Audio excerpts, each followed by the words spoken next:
Je lui ai fait signe de la main. Je te promets que je serai bien toute seule à la maison. C'est bien. Je reviendrai bientôt, Bay.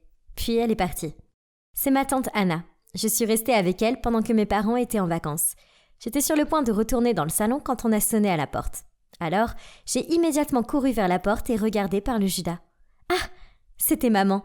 J'ai rapidement ouvert la porte et je me suis précipitée pour la serrer très fort dans mes bras. « Maman, comment se fait-il que tu sois rentrée si tôt ?» Maman a caressé mes cheveux et m'a dit doucement.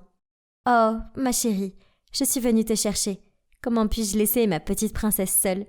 Maintenant, dépêche-toi de préparer tes affaires. » J'ai jeté un regard confus. « Mais tante Anna est à l'épicerie. On ne devrait pas l'attendre ?»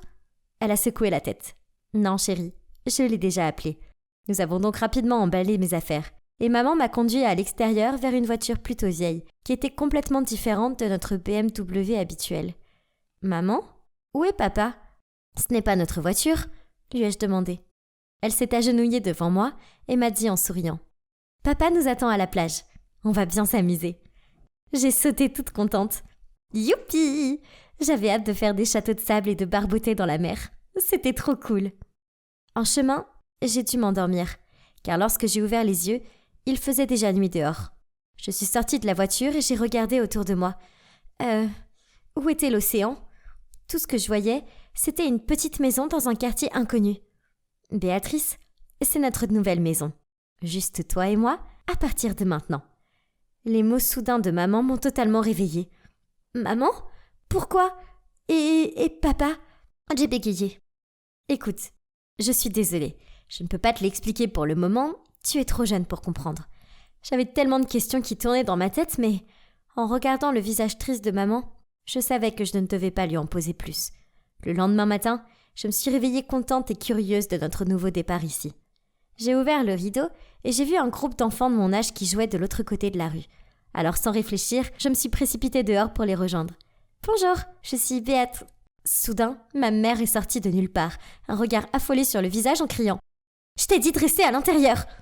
et m'a ramenée à la maison. Tout le monde était bouche bée devant nous, y compris l'homme qui vivait de l'autre côté de la rue. C'était si embarrassant. Dès que la porte s'est refermée, sur un ton sérieux, elle m'a dit « Nous venons d'emménager ici. Tu ne devras pas te lier d'amitié avec des inconnus aussi vite. Et ne parle pas trop de toi. D'accord ?» Maman ne s'était jamais opposée à ce que je joue avec d'autres enfants avant. Mais alors, pourquoi maintenant ? Cela n'avait aucun sens. Après cela, elle ne m'a laissé sortir de la maison que pour aller à l'école et elle a toujours gardé un œil sur moi. C'est pourquoi je n'ai jamais pu me faire d'amis ici. Je lui en voulais tellement. Je me sentais si seule. Ce qui est bien, c'est qu'elle n'avait pas beaucoup de règles à la maison. Alors je pouvais passer toute la journée à regarder des dessins animés tout en mangeant des cochonneries, et ça ne la dérangeait pas du tout. C'était génial. Car avant que nous déménagions ici, papa et maman ne me laissaient jamais faire ce genre de choses. Mais finalement, j'en ai eu marre de ces cochonneries. Je me sentais un peu mal. J'avais envie de spaghettis spéciaux de maman avec de la sauce au crabe. Alors je l'ai suppliée d'en faire. Au début, elle a refusé, disant qu'elle était très occupée. Alors j'ai continué à pleurnicher jusqu'à ce qu'elle accepte finalement. Plus tard, je suis allée dans la cuisine pour le dîner et la pièce était un véritable chaos. Des casseroles et des poêles partout. Maman avait l'air aussi désordonnée en me passant une assiette de spaghettis et boulettes de viande au lieu de son plat spécial. Bon, d'accord, ça avait l'air délicieux quand même. Alors j'en ai pris une pleine fourchette sous le regard de maman. De l'eau ! J'ai besoin d'eau ! Mon Dieu, c'est tellement salé ! Maman a rapidement remplacé mon assiette de pâtes par une boîte de poulet frit et a dit « Aujourd'hui, je suis occupée, donc j'ai été un peu distraite. Désolée, chérie. » Sa maladresse m'a fait rire. « Non, c'est pas grave, maman. » Maman semblait en effet très occupée ces derniers temps, car son téléphone sonnait sans cesse. Les appels arrivaient même tard le soir quand je dormais. Alors, elle sortait toujours discrètement pour répondre. Je suppose que c'est difficile d'être une mère célibataire après tout. Alors j'ai essayé d'être plus compréhensive. Et c'est ainsi que le temps a passé. Rester à l'intérieur et ne pas avoir d'amis est devenu la norme pour moi. Pourtant, je m'asseyais souvent près de la fenêtre et je regardais avec nostalgie les enfants qui jouaient dehors. Un jour, alors que je faisais ça, maman est apparue et m'a demandé si je voulais aller au parc d'attractions voisin. Waouh! Y a-t-il quelque chose de mieux que ça? Je me suis levée d'un bond. J'ai applaudi avec enthousiasme et je l'ai prise dans mes bras. Honnêtement, le parc était assez petit et avait l'air un peu fatigué. Mais ça n'avait pas d'importance, car c'était la meilleure journée que j'ai jamais eue. Maman n'a jamais aimé les manèges ou les jeux, mais aujourd'hui c'était différent. Elle était même très contente quand elle a vu le jeu de lancer de sacs de sable. Et elle a fait tomber les boîtes de conserve d'un seul coup et m'a fait gagner ce lapin géant en peluche. Je ne l'avais jamais vue s'amuser comme ça avant. Ma mère est tellement cool. Après, maman m'a laissée assise sur un banc et elle est partie acheter des glaces. Soudain, je l'ai vue revenir en courant et sans glace. Elle m'a pris la main et m'a dit d'un ton pressant « Il faut rentrer à la maison, on déménage ». Donc, nous avons emballé nos affaires et nous sommes partis à la hâte. Je n'arrêtais pas de demander à maman ce qui se passait, mais elle a esquivé mes questions. Pendant le trajet en voiture, je l'ai entendue marmonner pour elle-même. Nous allons dans un nouvel endroit, ce sera excitant, une nouvelle aventure. Oui, tout ira bien cette fois. J'étais peut-être jeune, mais je n'étais pas stupide. Je savais qu'elle cachait quelque chose. Mais c'est ma mère et je ne voulais pas la contrarier en l'assaillant de questions. Alors j'ai gardé le silence et j'ai fini par m'endormir.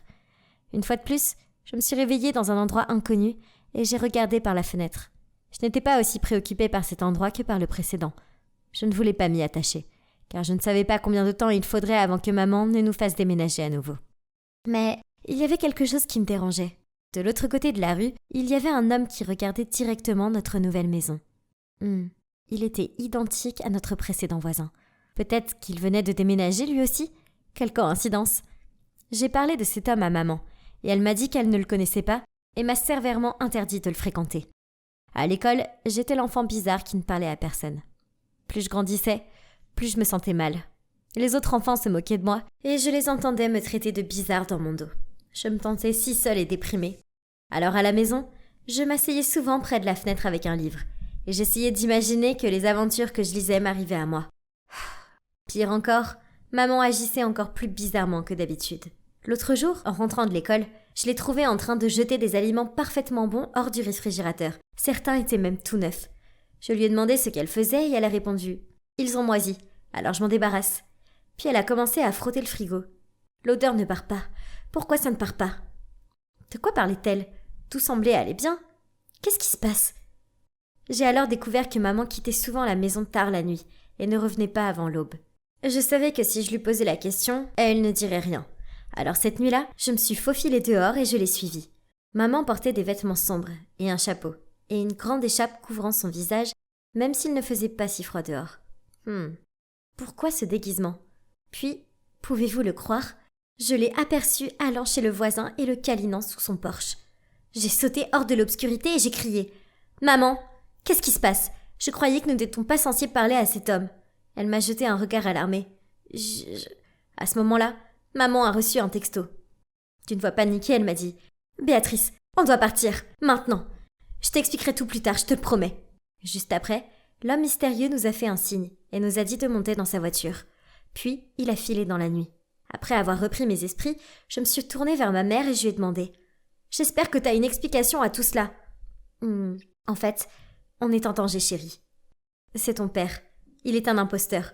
Je m'en suis rendu compte seulement quand j'étais en vacances avec lui et je le fuis depuis. Quoi ? Je n'avais jamais soupçonné mon père d'être quelqu'un d'autre. Cela n'avait aucun sens. Puis, à travers les sanglots, ma mère a continué à dire que mon vrai père était en fait membre d'une organisation secrète, mais qu'il avait disparu depuis un moment et que maintenant l'organisation était après nous. Elle recevait souvent des messages et des appels anonymes la menaçant. Elle ne voulait pas que je parle à des étrangers au cas où ils seraient des espions.